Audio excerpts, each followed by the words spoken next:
Assalamualaikum warahmatullahi wabarakatuh. Apa kabar anak-anak? Mudah-mudahan kalian sehat walafiat sekeluarga. Amin ya rabbal alamin.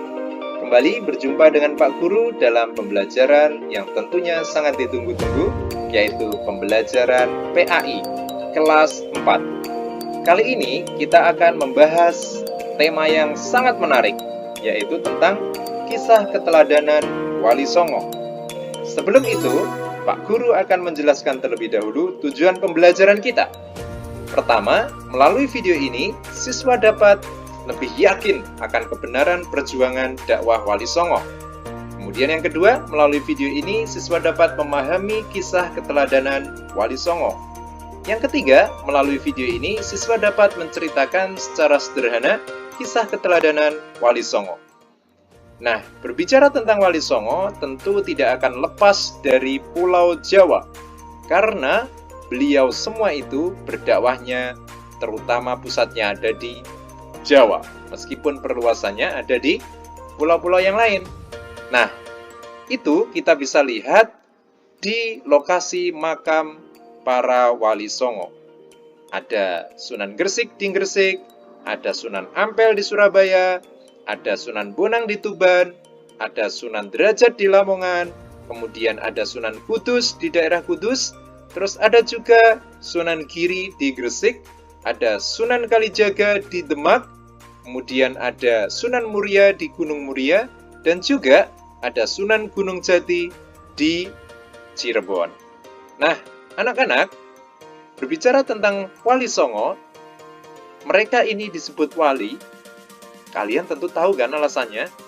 Ya, untuk lebih jelasnya kita lihat mengapa sih mereka disebut wali. Dalam sebuah ayat di surat Yunus ayat 62 sampai dengan 63 dijelaskan, ingatlah sesungguhnya wali-wali Allah itu tidak ada kekhawatiran terhadap mereka dan tidak pula mereka bersedih hati, yaitu orang-orang yang beriman dan mereka selalu bertakwa. Nah, itulah mengapa para Wali Songo itu termasuk disebut Wali Allah. Karena mereka tidak ada kekhawatiran terhadap mereka, tidak bersedih hati, karena mereka juga beriman dan selalu bertakwa.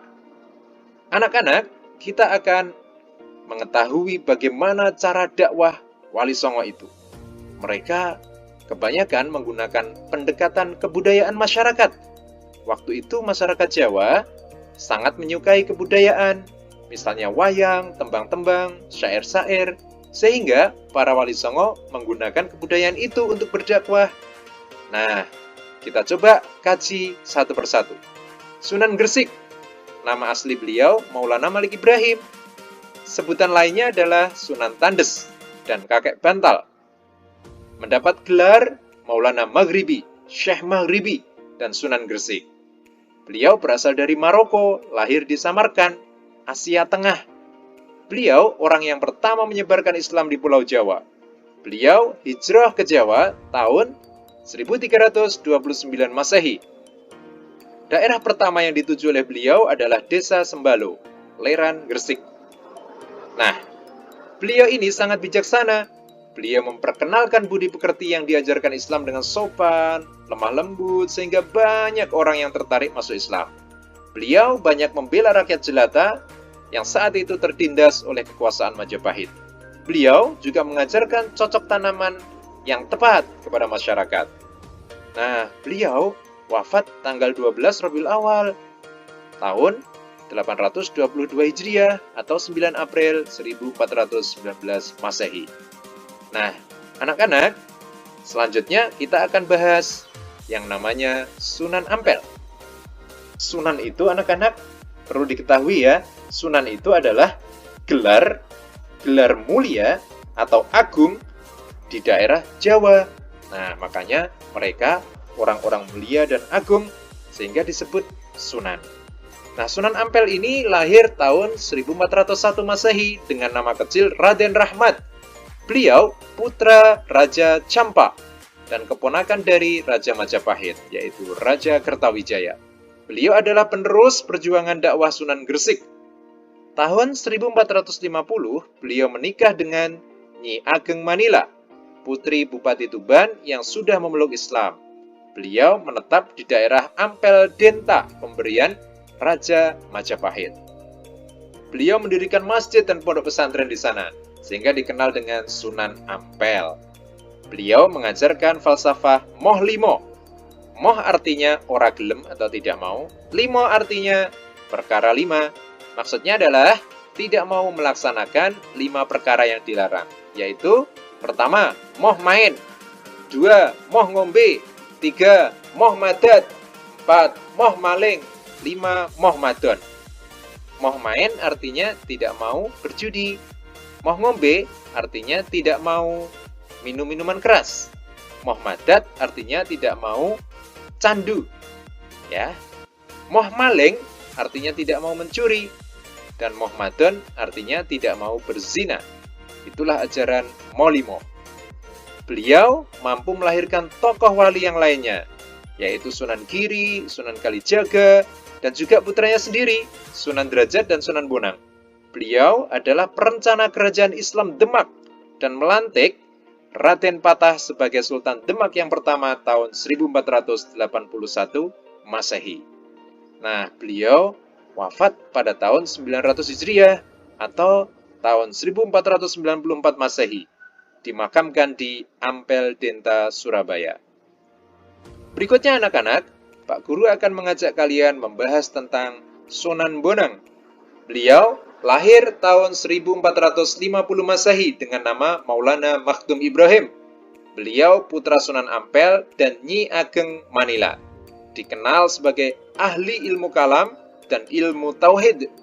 Beliau juga menguasai fikih, usuluddin, tasawuf, seni, sastra, dan arsitektur. Setelah menimba ilmu dari pesantren ayahnya, ia berkelana dan menjadikan Bonang, yaitu sebuah desa kecil di Lasem, Jawa Timur, menjadikan Bonang sebagai daerah pusat dakwahnya. Nah, anak-anak, beliau juga menyebarkan Islam menggunakan alat kesenian rakyat, yaitu bonang. Alat tersebut ditabuh, kemudian diiringi lagu-lagu berupa pantun Islami.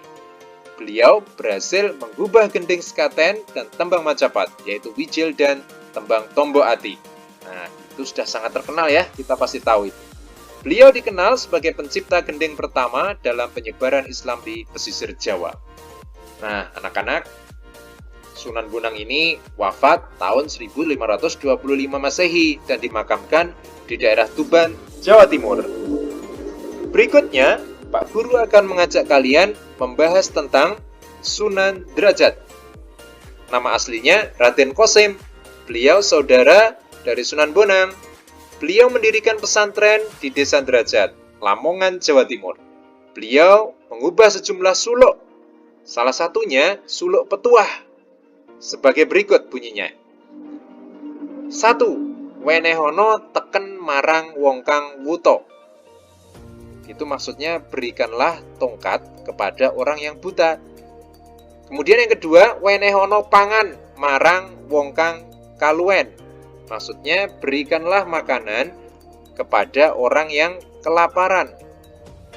Yang keempat, yang ketiga, wenehono ngiyup marang wong kang keudanan. Maksudnya berikanlah tempat berteduh untuk orang yang kehujanan. Yang kelima, wenehono busono marang wong kang kawudan. Maksudnya berikanlah pakaian untuk orang yang tidak berpakaian, tidak punya pakaian. Nah, itu bisa kita cek ya, di dekat makam beliau itu ada tulisan tadi, petuah tadi ya. Nah, berikutnya Sunan Derajat ini beliau juga menciptakan lagu gending pangkur yang banyak digemari oleh masyarakat Jawa pada saat itu. Pusat kegiatan dakwahnya ada di daerah Sedayu, Jawa Timur.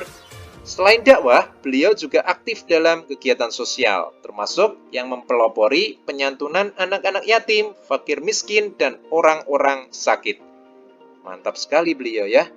Dan Sunan Derajat ini wafat pada pertengahan abad ke-15, dimakamkan di Sedayu, Gresik, Jawa Timur. Berikutnya anak-anak, Pak Guru akan mengajak membahas tentang Sunan Kudus. Nama asli beliau adalah Raden Ja'far Shadiq. Beliau ahli dalam ilmu fikih, tauhid, hadis, tafsir, dan logika. Karena itulah di antara seluruh wali songo, ia dijuluki wali al-alim, atau wali yang luas ilmunya. Luar biasa. Ia mengembara ke tanah suci untuk memperdalam keilmuannya.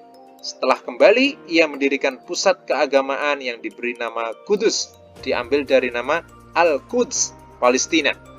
Jadi terinspirasi dari Palestina. Beliau juga banyak berguru pada Sunan Kalijaga. Beliau berkelana ke berbagai daerah tandus di Jawa Tengah saat itu, seperti Sragen, Simo, hingga Gunung Kidul. Dan dalam bidang kesenian, ia dikenal sebagai pencipta gending Asmorodono. Nah, kalian tentu tidak asing lagi kan dengan masjid ini dekat makam beliau? Ya, pada tahun 1550 Masehi, beliau wafat dan dimakamkan di daerah Kudus, Jawa Tengah. Anak-anak, berikutnya Pak Guru akan mengajak kalian membahas tentang Sunan. Siapa berikutnya? Yes, Sunan Giri. Nama asli beliau adalah Raden Paku. Ia termasuk murid Sunan Ampel. Satu perguruan ya sama Sunan Bonang. Beliau mendirikan pesantren di daerah Giri, dibantu oleh masyarakat Gresik. Nah, karena perkembangannya yang begitu pesat, akhirnya pesantren tersebut menjadi pusat kekuasaan yang disebut dengan Giri Kedaton. Banyak mubalik dari pesantren Giri yang dikirim ke Nusa Tenggara, Sulawesi, dan Maluku. Luar biasa ini.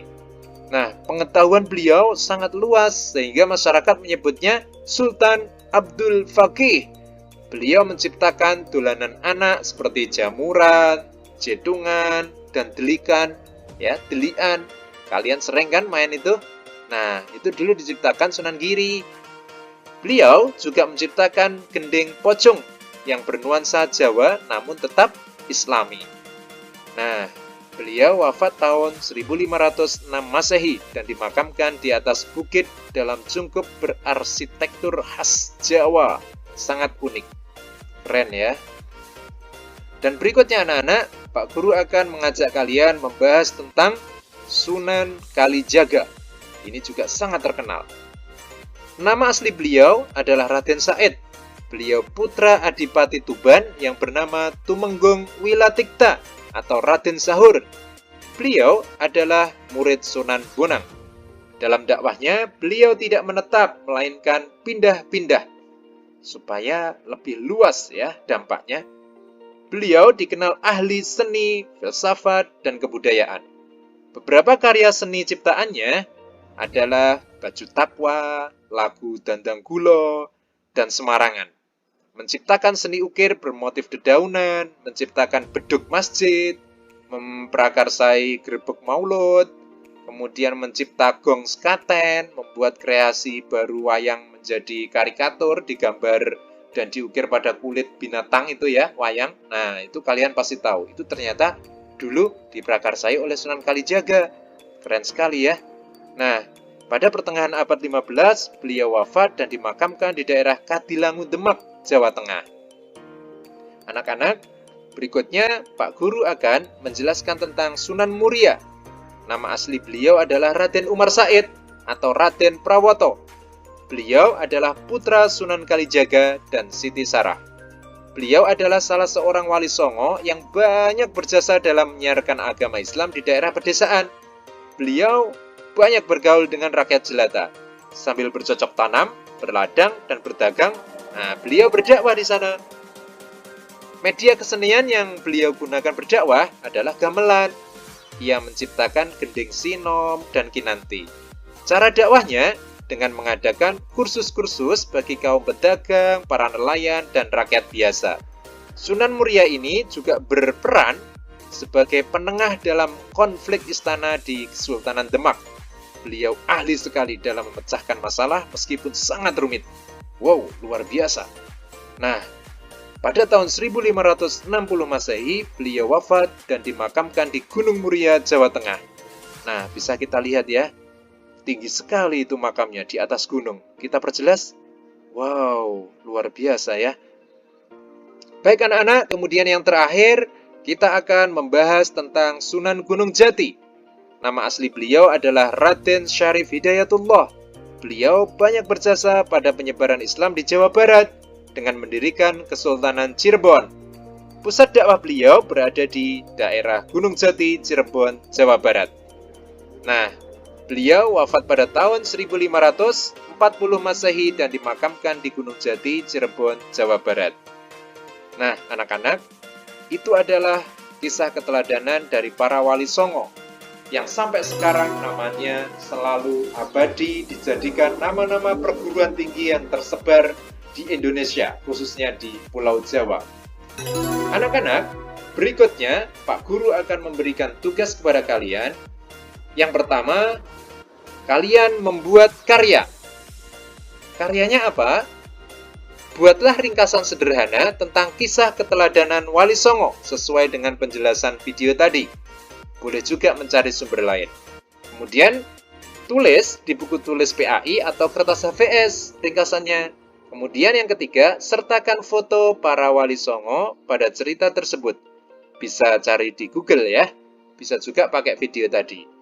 Nah, pengumpulannya, pertama, pengumpulan tugas dimulai 5 April sampai dengan 19 April. Wah, masih lama ya. Kalian bisa ngerjainnya kapanpun. Tapi jangan ditunda-tunda ya. Kemudian yang kedua, pengumpulan dilakukan dengan memfoto karya lalu dikirimkan ke guru PAI kelas masing-masing. Boleh juga dikirim dalam bentuk foto maupun PDF. Nah, seperti itu anak-anak. Mudah-mudahan apa yang kita bahas ini bermanfaat dan mudah-mudahan kita bisa meneladani kisah-kisah yang dicontohkan oleh para wali songo. Demikian, mudah-mudahan bermanfaat. Mohon maaf atas segala kekurangan. Pak Guru akhiri. Assalamualaikum warahmatullahi wabarakatuh.